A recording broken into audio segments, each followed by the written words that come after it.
Hello, my name is Frontier Myers, and today's episode of Mystic Spark is going to be a little bit about the study of Ruth. Now, thank you for joining me along this ride of series of the lessons I learned, and I learned a lot this year. I learned a lot this week, and so sharing my lessons encourages me to continue to talk about what I do on my channel. So before we start, I just want to say thank you for joining me along this way, and yeah, thank you. So let's start from Ruth 3 through 11. It says, "And now, my daughter, do not fear. I will do for you all that you request. For all the people of my town know that you are a virtuous woman." So the first point is, what made Ruth a virtuous woman? Now, excuse me if you see me reading off, I'm reading my notes. What made Ruth a virtuous woman? She showed more kindness at the end than in the beginning. So what's that mean for me at the end? Probably means she was poor, right? We can read that in Ruth. There was a famine in Moab, and because she was, like I said, I would say she was poor in spirit, she was poor in food. So that would what that meant for me was she showed more kindness at the end than in the beginning. She was poor. What made her a virtuous woman? Her virtue showed devotion. It shows loyalty. It shows selfless service. It shows modesty, chastity, and prosperity. Now, I'm not sure what that word means yet. I'm going to tell you what it means, but I'm not sure how to pronounce it, so work with me here. It's spelled Proprity, prosperity. Okay, so Ruth showed so much compassion, and she showed so much kindness to us. She was a good servant. So now I want to read you, what does that word chastity mean? Chastity means not having sex before marriage. We can read in chapter 4, after they got married, they had sex. So that's what that word means, chastity. I also perform that. I choose to not have sex before marriage, just as Ruth does. There's so many qualities that she has that I want to embody, like being loyal to God, loyal to my friends, loyal to my mother, loyal to my family, devotion, and selfless service. Very, very, very important. She was a good servant. I too want to be a good servant of God.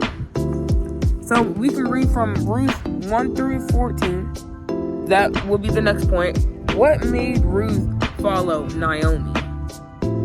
Ruth 1 through 14 says, I'm reading from my Bible. Make sure you get your tangible Bible out.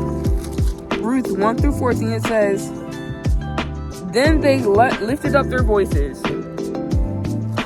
Then they lifted up their voices and wept again. And Orpah kissed her mother-in-law, but Ruth clung to her. Verses before that Naomi's talking about, go back to your birthplace, go find you a husband, right? But Ruth decided to cling to her. We can read in Ruth 1 through 16, it says, But Ruth said, Entreat me not to leave you, or to turn back from following after you. For wherever you go, I will go. And wherever you lodge, I will lodge. Your people shall be my people, your God, my God. And where you die, I will die. And there will I be buried. Lord, do so to me, and more also, if anything but death hurts you and me. So that shows Ruth's devotion to Naomi, because we can read, that's what I learned, was that what made Ruth follow after Naomi. She was drawn to Naomi's generous nature. She chose to follow Naomi to care for her. So that's what I'm telling you. She was a selfless servant. She was kind and compassionate to others. We too should be the same to others. My next point is, when and how did Ruth show prosperity? That word that I was talking about. So I want to read to you, what does that word mean? What does that word mean again? What does that mean? It means characterized by appropriateness and stability, which doesn't bring shame to God. It basically means anything that's done with decency. We read that in chapter 3, Naomi so happened to go into the field of Boaz, a relative of Naomi. And she went into Boaz's field and gleaned. We read that she also worked hard. She worked early in the morning. She got up early in the morning. She worked from morning to evening. So she was a hard worker. We read that she was compassionate. She was a selfless servant. There's so many qualities that are shown in Ruth, the book of Ruth, that shows she worked with decency to not bring shame to God. Even though she was in a foreign land, she still showed decency and kindness to Boaz, who she didn't even know, but she did know that he was a relative of Naomi, excuse me. Now I'm going to read to you 5 lessons that I learned from Ruth. I started choosing up the line. This is what I got. 1, God is concerned about all of his people. It says regardless of race, nationality, or status. He doesn't discriminate. And he loves all his people just the same.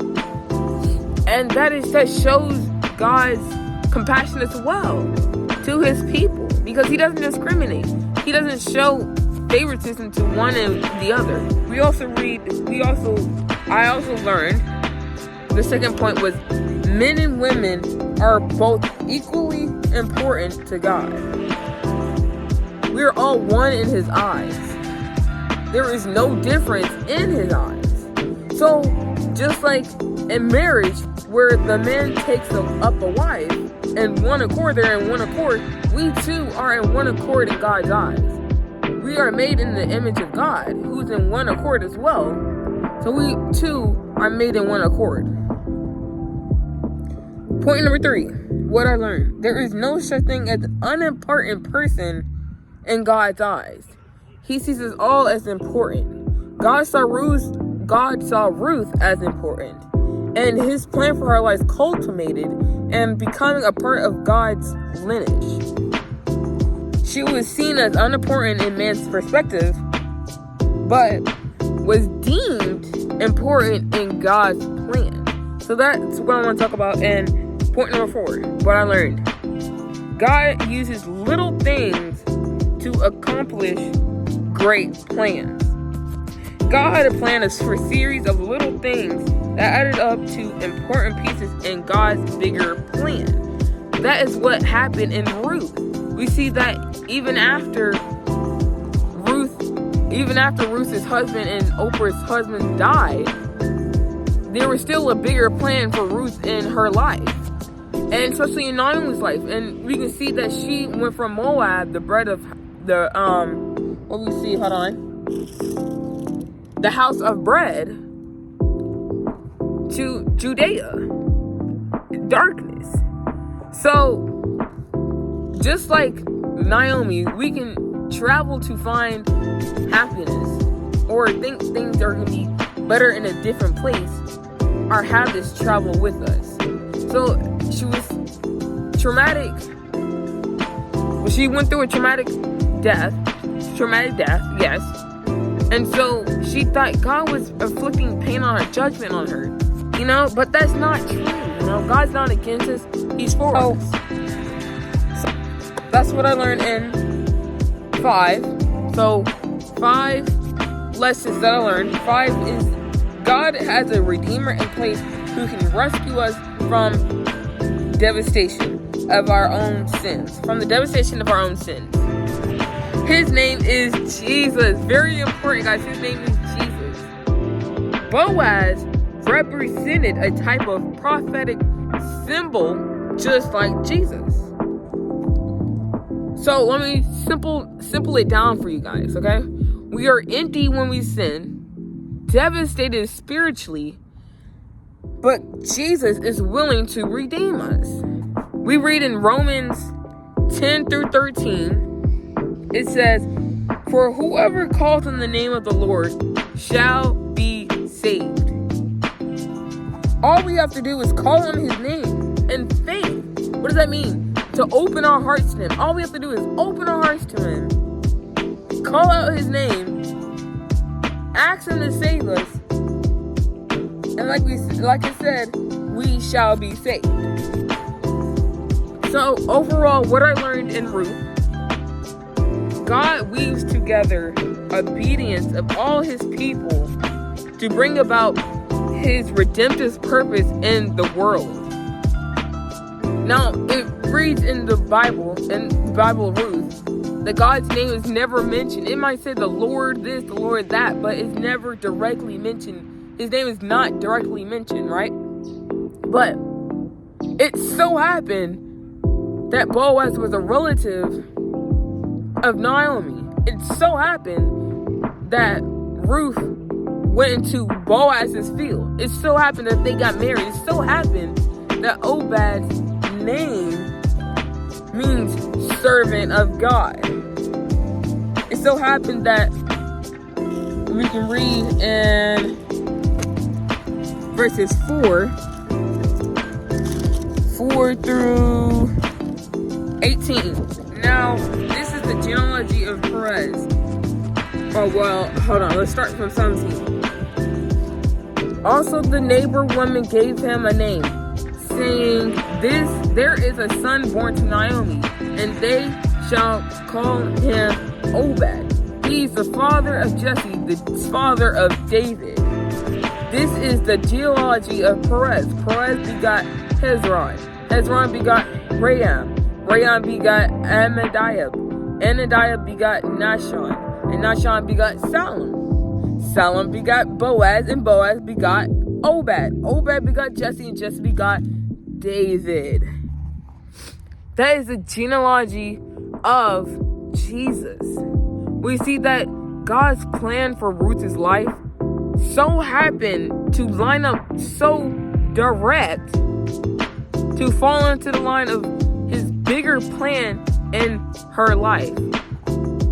She clung to Naomi. She clung to Naomi's God, just as we should do. We all should cling to God, just as Naomi and Ruth has done. They have showed so much faith in their life. And we too should do the same. So that is the end of what I've learned. Thank you for allowing me to speak to you. Thank you for allowing me to talk about what I learned today and get it out.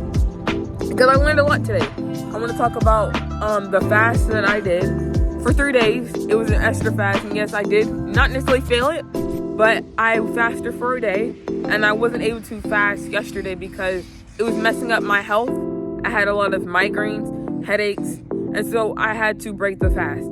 And today I decided to fast for 6 hours, eat at lunch, and this is what I learned today. I wanted to learn something new, so I prayed before I got to school, and I asked God, help me learn something new today. And I decided to read Ruth. I wanted to read another chapter in the Bible. So I decided to read Ruth.